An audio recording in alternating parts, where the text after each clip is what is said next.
Well, good morning, everyone, and welcome to our Sunday Dharma service. And we will, just as a reminder, we will be having DRS after today's service. So we will begin with the ringing of the kansho, followed by chanting of Jusege.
Jo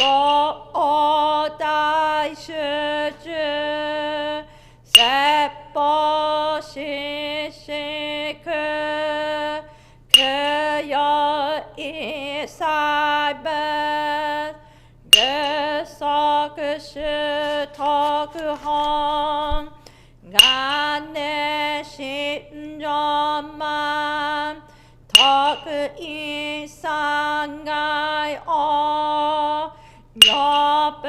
여백매개치 제담미 회셔 강가 그 에릭 더시 사셔서 시간야 거가 다이세노 가노 거그쇼태님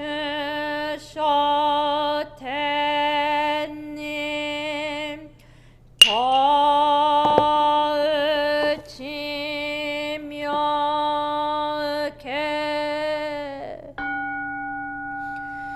나만다베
Namandavts, namandavts, namandavts, namandavts, namandavts, namandavts, namandavts, namandavts, namandavts, namandavts, namandavts, namandavts, namandavts, namandavts, namandavts.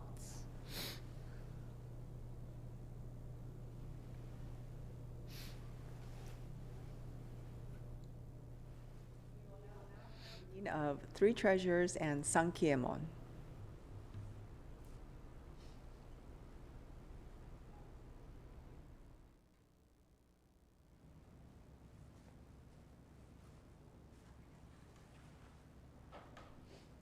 Namandavts, namandavts, namandavts, namandavts.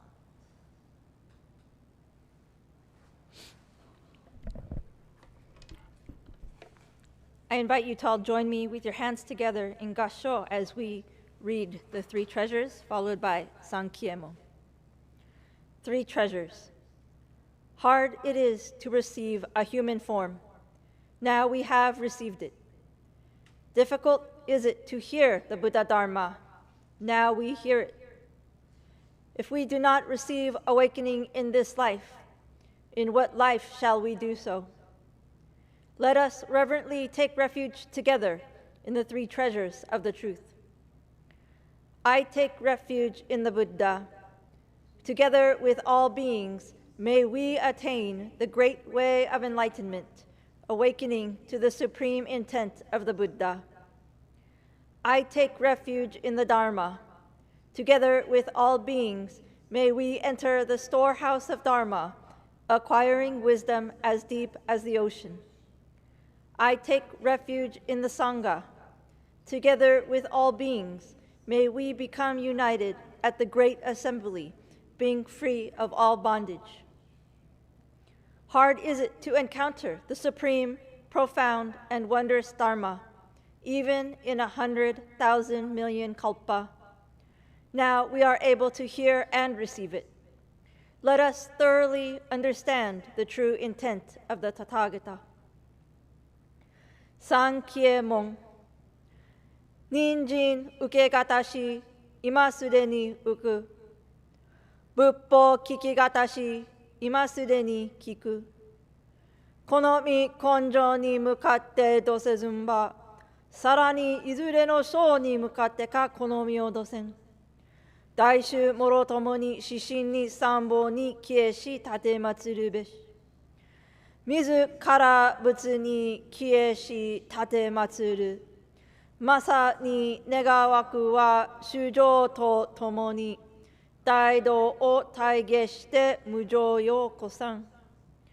Mizu kara hou ni kieshi tatematsuru.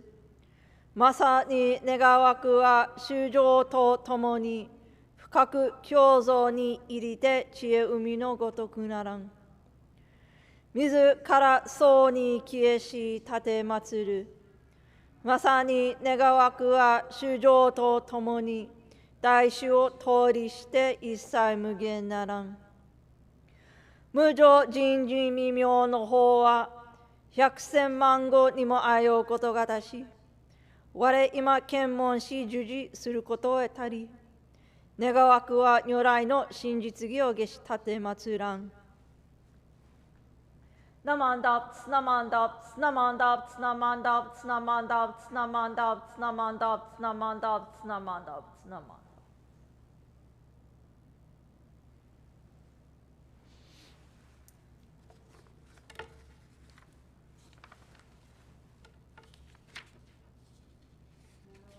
Mezu will deliver her Dharma message.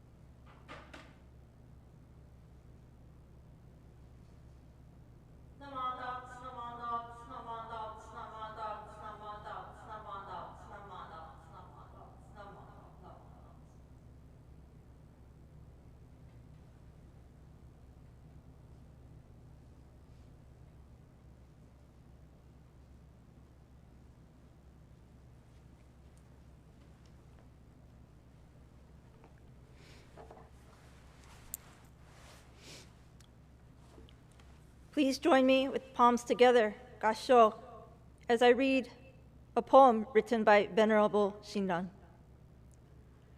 The Great Collection Sutra teaches that we are now in the 5th period of 500 years. Because people are resolute on quarreling, roots of good are obstructed and hidden. Namandalts, namandalts, namandalts. Good morning, everybody. Good morning, everybody in Zoom and here. Thank you so much. For those of you that are in person, thank you so much for coming out. It was raining really hard this morning near the temple, so appreciate everybody making it out here. For anybody here or in Zoom joining us for the first time, thank you so much for joining us. We're so happy to have you today. The passage that I have just shared can be found in Venerable Shinran's poems on the three Dharma eras. The three Dharma eras refers to 3 time periods which Shakyamuni Buddha explained would occur after he shared his Dharma. The first era is we call True Dharma era. This is the era in which Shakyamuni Buddha lived and taught, and this is also consists of the time when his, the first couple generations of disciples would also teach this Dharma that he taught. He then taught that as those generations disappeared and then new generations of disciples came about, the world would transition into something called the semblance Dharma era. This era is when the following disciples would still try to teach as best as they could Shakyamuni Buddha's teachings. But because these people did not directly study under Shakyamuni Buddha or his disciples, they did not teach it exactly how he would have taught it, but they were doing their best. And so it is called the Semblance Dharma era. And after that era faded out, the next Dharma, or the next era that we would transition into would be called the final Dharma era. And this is the era in which there were sutras left, teachings, but no real teachers. So through this poem and through this collection of poems that this poem is found in, Venerable Shinran was clarifying that he himself was living in the final Dharma era. And Venerable Shinran was explaining the condition of the world, what the world is like for those of us living during this time period. In this particular poem, he was pointing out that people of this time period, we are more firm in our desire to argue, to quarrel, to have conflict, because our ignorance and self-centeredness is so strong. Because of this, any chance that of people doing truly good acts that are necessary for awakening, enlightenment, and transcending suffering is cut off. It's hidden. It's obstructed. We cannot see it. We cannot access it. So if Venerable Shinran, of course, he lived 850 years before us. So if he saw himself living in the final Dharma era, then we are definitely living in the final Dharma era. So I've posed this question before, but why is it that Venerable Shinran uses these harsh and seemingly negative words, right? We might be thinking to ourselves, surely we're capable of some kind of good. We aren't all bad people, right? So of course, I don't think that Venerable Shinran is trying to punish us or make us suffer more or feel bad about ourselves.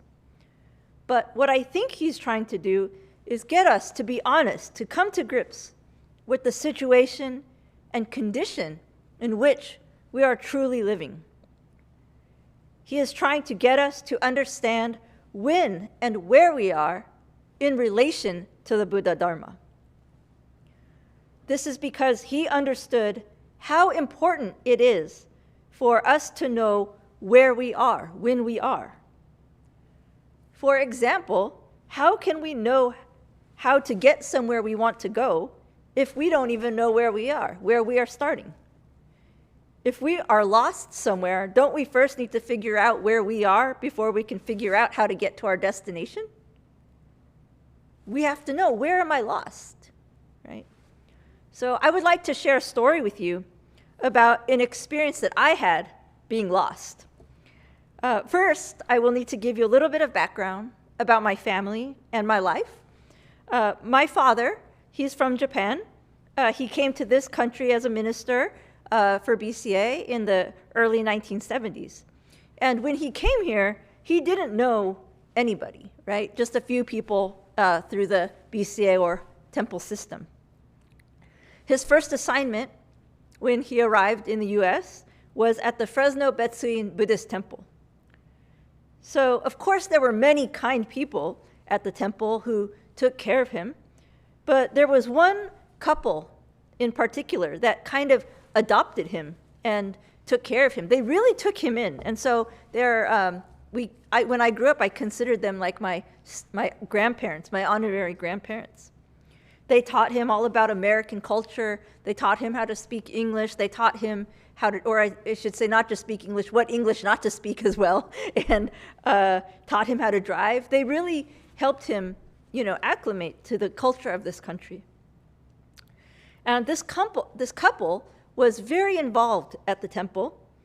And one of the things that they did for their temple was that they had a 1-week summer camp in the Sierra Mountains for high schoolers that attended the temple.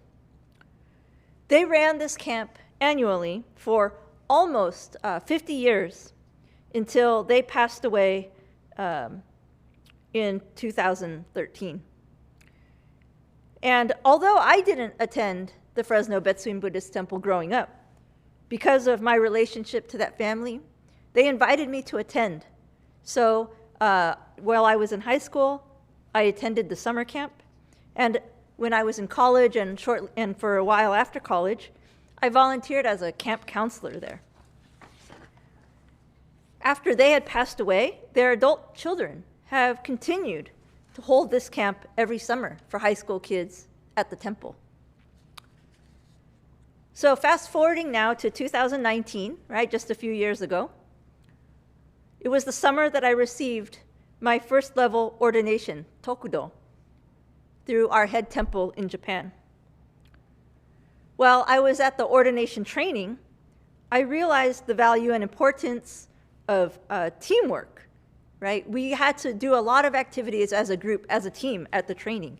And I realized that the value and importance of teamwork that I learned through this summer camp really helped me to get through this training. And the timing happened to be such that the summer camp was going to be held 1 week after I returned to the US after the training.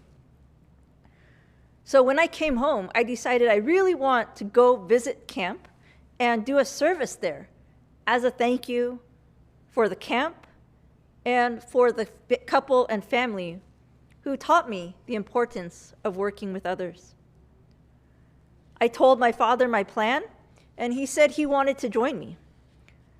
So, of course, I live here in LA. My father lives in the San Francisco Bay Area. So we still have relatives in Fresno, so we agreed to meet in Fresno at a relative's house and then drive up to the mountains together. And so we arrived in Fresno at our relative's house, and since we each came from our respective locations, each of us had our own car, right? So when we were getting ready to go, we said, okay, how are we going to go? And I said, oh, I'll drive us. And he said, why should you drive? I think I should drive. And I said, no, I think I'm a better driver. He said, no, I'm a better driver. And I said, well, my car is better for the trip. He said, no, my car is better for the trip. So we were arguing. And eventually I said, well, I should drive because I've been to camp a lot of times, and you haven't been there since the 70s. I know where I'm going. So he wasn't happy about it, but he said, fine, you drive. So I said, okay, I'm going to drive. And I said, we better check the directions on our phone because when we get up to the mountains, the reception is really spotty, so there's no guarantee we're going to be able to access GPS. So I looked at the map. It said it was going to take us about 2 hours to get there. So I told my dad, okay, it's going to take us about 2 hours. So if we're driving past 2 hours, something's wrong. He said, okay. So we left our relative's house. We started on our journey, right? As we were driving, we were just catching up, talking. He was asking me about Tokudo. And as we were driving, around that time, I don't know if you remember, but there were a lot of forest fires happening every year. So this once beautiful, lush area of really beautiful trees was sad. It was burnt, half of it was burnt. And so I was mentioning that, the scenery didn't look the same as I remembered because of all these forest fires. And my dad, while we were driving, he still didn't trust me. So he was, are you sure you know where you're going? And I said, yeah. He said, are we there yet? And I said, no, we've only been driving for like 45 minutes. And he's like, okay, well, are we almost there? I said, it said 2 hours, so don't worry about it. And he just kept asking, every so many minutes, are you sure you know where you're going? I was getting frustrated, and I said, yes, I know where I'm going. And we had no reception, right? So I couldn't actually confer with GPS. But we had been driving for about 1 hour and 40 minutes, and then all of a sudden, there was a line of traffic, completely stopped. So we were like, oh no, was there an accident or construction? But, like 10 or 15 minutes previous, we had hit minor construction. So we thought maybe it was just another section that they were fixing the road. So slowly, we were inching forward. We were in this line for a while. So I said, well, I guess it's going to take us longer than 2 hours to get there. And then I realized, oh my gosh, I need to use the bathroom. I don't know how long we're going to be stuck in this traffic. And we had passed a general store, like a rest stop, also around that area where we originally saw that construction, so not too far behind. But I decided, no, let's just try to get through this traffic, and I think we'll be close. But as we turned the bend, as we turned around the bend, because right, we're in the mountains, we saw a big sign that said, "Welcome to Yosemite National Park." So we were in line to get into the park and pay for parking, park entrance. And needless to say, that is not where we wanted to be at all. And I was so shocked. I was so sure that I knew where I was going. So I was like, oh my gosh, I think I don't know where we are, because I have no idea where Yosemite is in relationship to camp. So we decided to make the U-turn, when it was safe to do so, and head back to that little general store so that we could ask for directions. When we got to the general store, we tried our phones again, but still didn't really have reception. It was like if you held your phone here, we got it, but if you moved it here, there was no more reception. So I told my dad we should go in and ask for directions, but even if we ask the people in the store how to get where we're going, we don't even know how to describe where we want to go, because we don't even know where we are. And they might not know where this camp is, right? We don't know if it's a major road or not. And then he pulls out a piece of paper from his pocket, and he opens it, and it's a map of how to get from Fresno to camp. And it was hand-drawn, so it had all the major highways, and it just said specifically where we were supposed to go. And I was so shocked, and I got so angry. I said, "You had this map the whole time, and you did not say anything earlier, or you did not tell me that you had this map." He said, "You said you knew where you were going, and you were so confident, so I didn't say anything." So I was angry, but I was also embarrassed. But I couldn't let him know the second part. But fortunately, with that map, we were able to go into the general store and get proper directions, because all of the major highways were listed, and they were able to say, "We're here, and you need to go there." Unfortunately, turned out we were 2 hours off course, because I had missed a really important turn, really early. And so our trip turned out to be a total of 5 hours to get there. But we got there safely. But I wanted to share this story because this experience always reminds me of how important it is to know where I am and how far away from my intended destination. Literally, but also in the context of Buddhism. It is a reminder for me of how full of ignorance and self-centeredness I really am, and why Venerable Shinran thought it was so important to share the vow of Amida Buddha with as many people as he could. When Venerable Shinran wrote that we are people being resolute on quarreling, he understood that quarreling, arguing, is caused by people being determined to be right all the time. We argue, all of us argue, because we want other people to agree with the way I want things, with the way I think is right. My father and I argued about who should drive because we each thought that we were right and the other was wrong. We got lost and off course because I insisted that I was right and he was wrong. And so I think this is what it means for us to be lost and wandering in this realm of suffering. Because of our ignorance and our self-centeredness, we are constantly stuck on always wanting to be right, which in turn leads us to conflict with others who always want to be right as well. And just as a side note, quick side note, of course, I want to remind us that ignorance is not referring to, conventional knowledge. It's not referring to if you literally know where you are, on the map. It's not referring to information and facts of this world. But it is referring to being ignorant of the Buddha Dharma and the truth and reality of all things. But returning to our main topic, this ignorance and self-centeredness is what causes us to continuously be lost, to be wandering around in this realm of suffering, not knowing how to get out.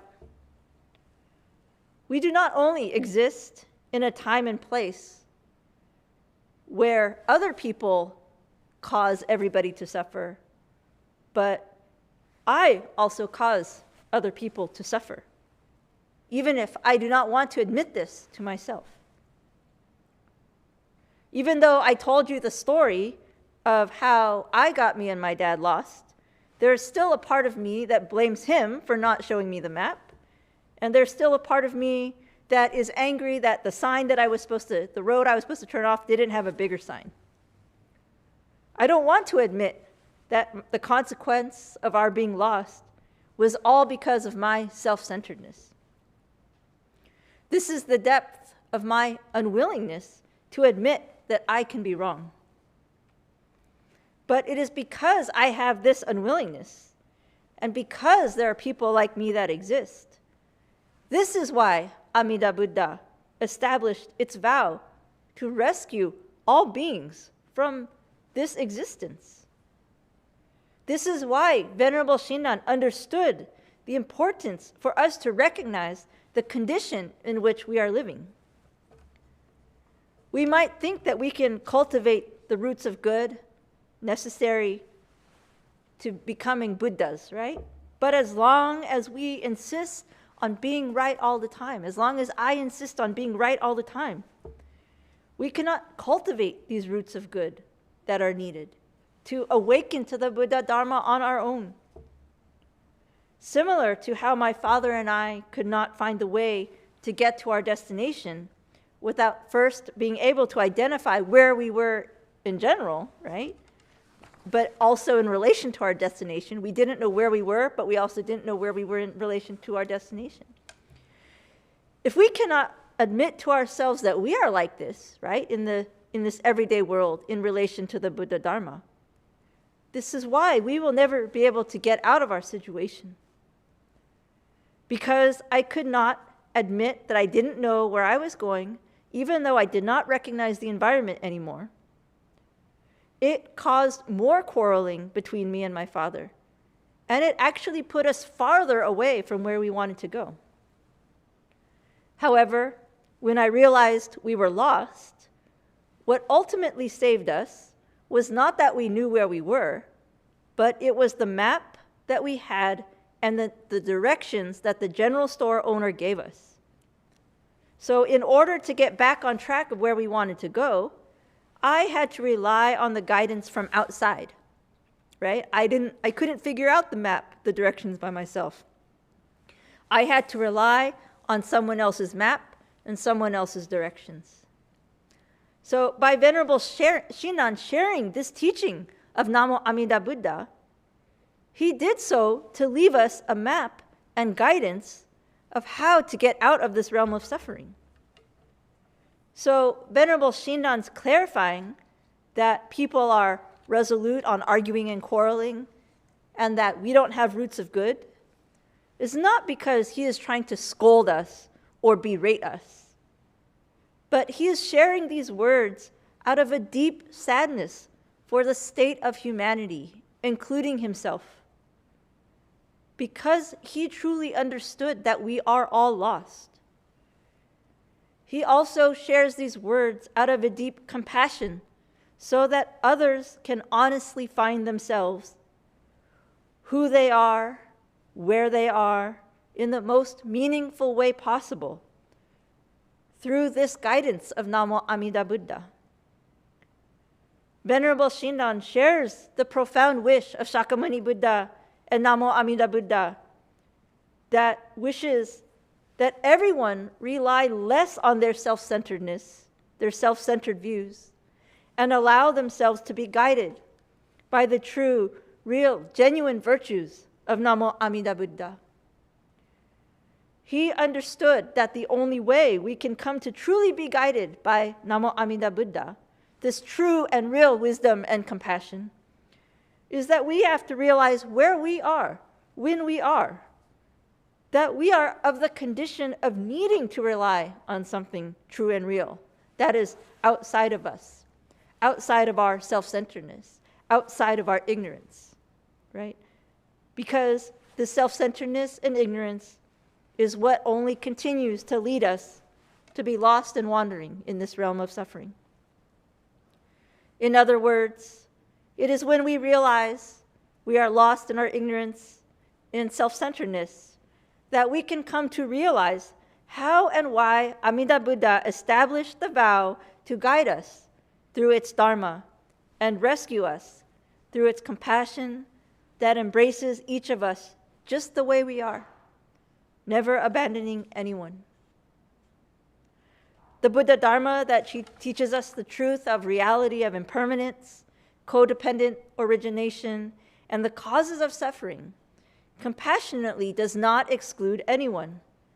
Namo Amida Buddha is the embodiment of this wisdom. Namo Amida Buddha is the embodiment of this compassion that is not self-centered. This is the map and direction that we can keep with us at all times. So no matter who we are, where we live, what language we speak, what era we are living in, this map is always wishing for us to rely on it and be guided by its directions. So as each of us continues our journey of life through this Jodo Shinshu Dharma gate, I hope that even though we might not want to admit that we are lost in our ignorance and self-centeredness, we can all still be joyful and have confidence in the map and directions that are Namo Amida Buddha that wishes to guide us in our lives. And I hope that we will all continue to recite Namo Amida Butsu out of appreciation for this map that has already been given to us. I would now like to close by reading a letter by Master Renyo. Please join me with palms together as I read his letter. Lay people in the latter age who lack wisdom should deeply rely on Amida Buddha with singleness of heart, entrusting themselves to the Buddha single-mindedly and unwaveringly for their emancipation without turning their thoughts to other matters. However deep and heavy their evil karma may be, Amida Tathagata unfailingly saves them. This is the essence of the 18th vow that assures our birth in the Pure Land through the Nembutsu. Once our heart is thus settled, we should say the Nembutsu, whether awake or asleep, for as long as we live, humbly and respectfully.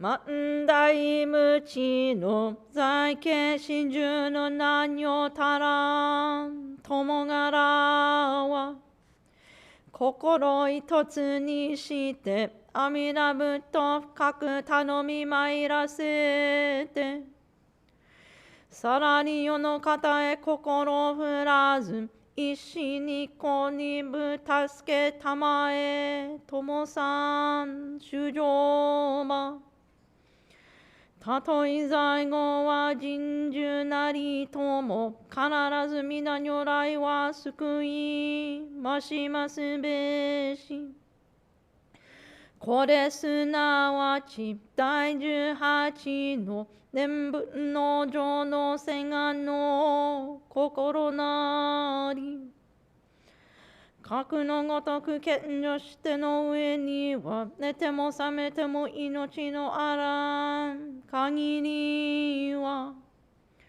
称名念仏べきものなりあなかしこあなかしこNamandaps, namandaps, namandaps, namandaps, namandaps, namandaps, namandaps, namandaps, namandaps, namandaps, namandaps, namandaps.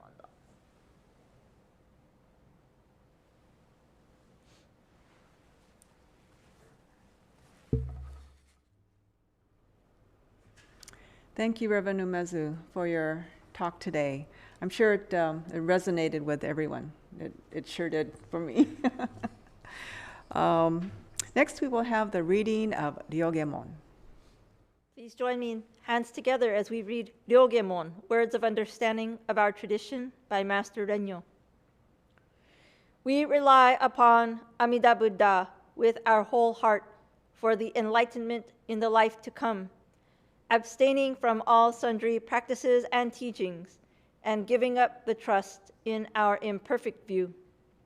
There is no doubt that the assurance of enlightenment comes at the very moment we entrust and we recite the Nembutsu, Namo Amida Butsu, in joy and gratitude for the Buddha's compassion. We also acknowledge gratefully the benign benevolence of our founder and succeeding masters who have led us to live in this profound teaching, and we do now endeavor to follow throughout our lives the way laid down for us. Ryoge Shutsugon. Moro moro no zogyo zashu jiriki no kokoro o furistete. Isshin ni amida nyorai, warera ga kondo no ichidaiji no gosho. On tasuke sorai to tanomi moshite soro. Tanomu ichine no toki, ojo ichijo on tasuke jijo tozonji.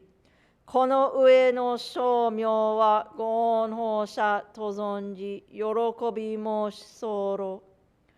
この恩断り、弔問もし分け候こと。ご解散承認ご出世のご恩。次第僧正の前時式の朝からざるご関係のご恩と、ありがたく存じ候。この上は定めを課せられる恩の規定、一語限り守り申すべく候。ナマンダプツ、ナマンダプツ、ナマンダプツ、ナマンダプツ、ナマンダプツ、ナマンダプツ、ナマンダプツ、ナマンダプツ、ナマンダプツ、ナマンダプツ。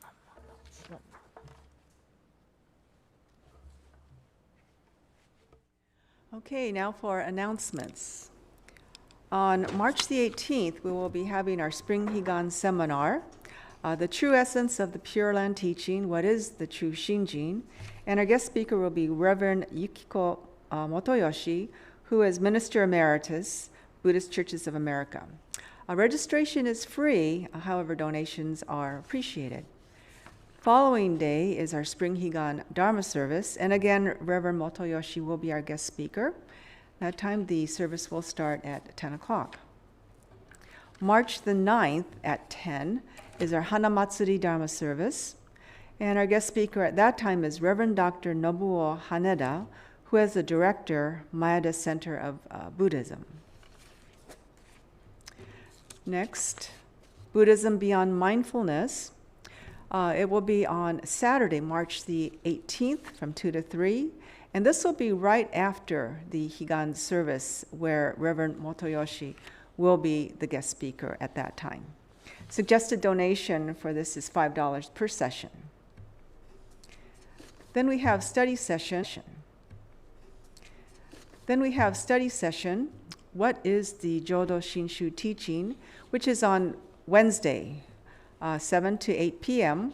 The next session is March the 8th, and the subject is Object of Amida Buddha's Primal Vow and Salvation, and this is led by Reverend Takata. Then we have Saturday study session, Shoshi Nembutsuge, Hymn of True Shinjin and the Nembutsu, and this is from 11 to 12. The last session for this is on March the 11th, and this is also led by Reverend Takata.